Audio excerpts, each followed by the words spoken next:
The door opened wide, and we ran out into the orange storm. The storm was metaphorical, but the orange sky dominated the barren landscape.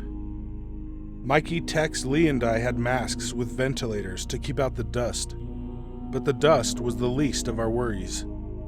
"Let's move," Mikey said, looking skyward. "I want to return before the night gets too acidic." The muffled, tinny transmission into my earpiece did nothing to diminish his trepidation. Who could blame him? A wife and a 1-year-old daughter waited back at home. "You'll see them again," we'd say. I really think he believed we were sincere. We started jogging. Tex brought up the rear, his heavy man bosoms bouncing to and fro like clothes in a washer.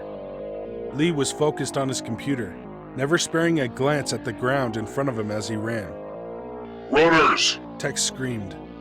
I turned to see him aiming the big AR M32 right at me. His aim was fucking amazing, as always. The shot whizzed past my ear, and I heard a splorch from behind. There remained nothing but guts where the runner had once stood. I charged my AR M24. Raising the gun, I got a clear view of just how late I was. Mikey looked so confused as he lay supine. His trembling fingers were splayed wide and shaking. He didn't stop the runner, now devouring his torn open guts. I blew the runner's head off. Mikey looked even more confused.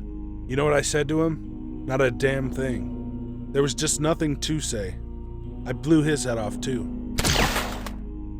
I turned to thank Tex too late.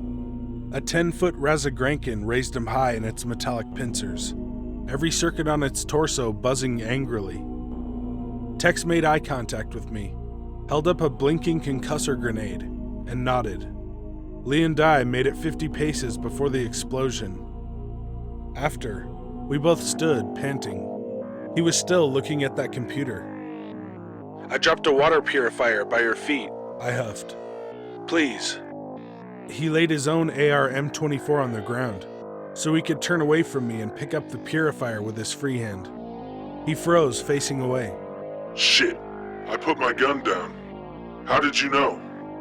I kept the back of his skull in my sights. "You never once looked up from the damn computer. You were leading us somewhere." He sighed.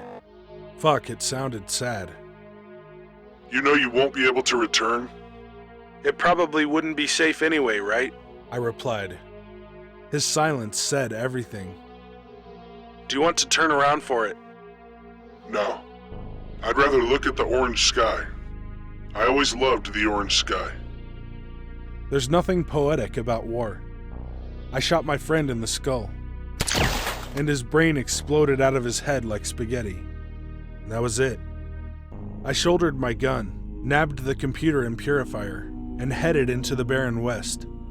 Hell, I loved the orange sky too.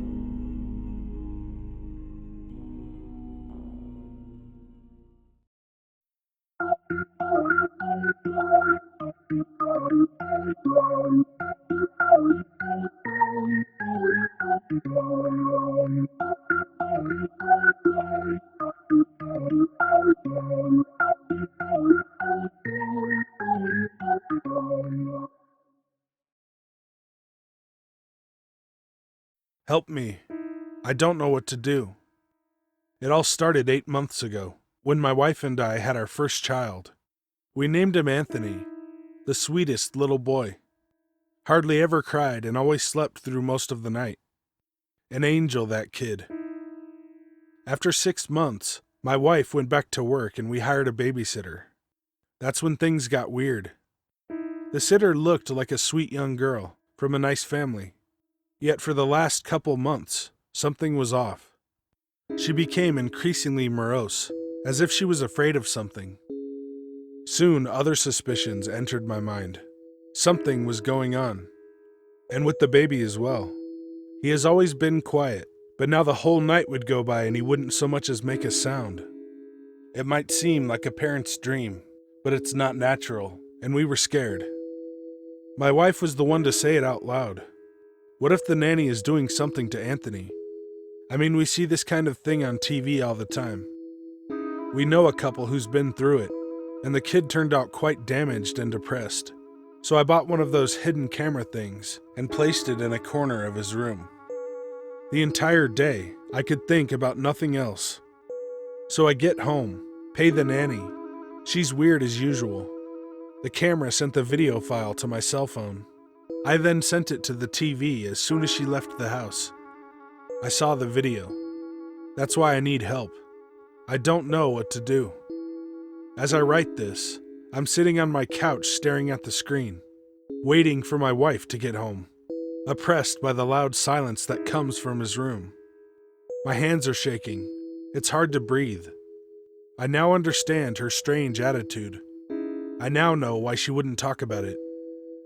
For the first hour, he laid in his cradle, not sleeping, eyes wide open, just there. But then he got up. That baby is 8 months old. He shouldn't be able to do that. But he sat up with ease, held the cradle bars, pulled his body up, and looked at the camera, directly to the corner of his dark room. And after an hour of motionless staring, he opened his mouth. Not a sound came out of him. It wasn't a yawn. He was fucking screaming, but without noise. The tiny veins in his neck popping up.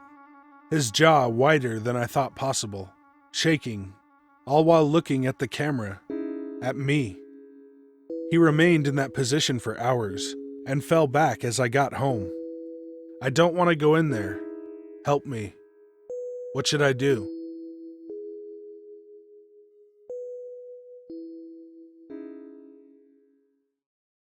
Hey guys and ladies, thanks for watching.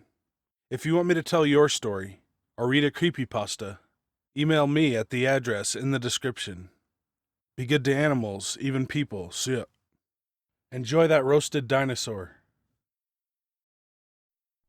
Ja, snämar, Bergsbes, Rish.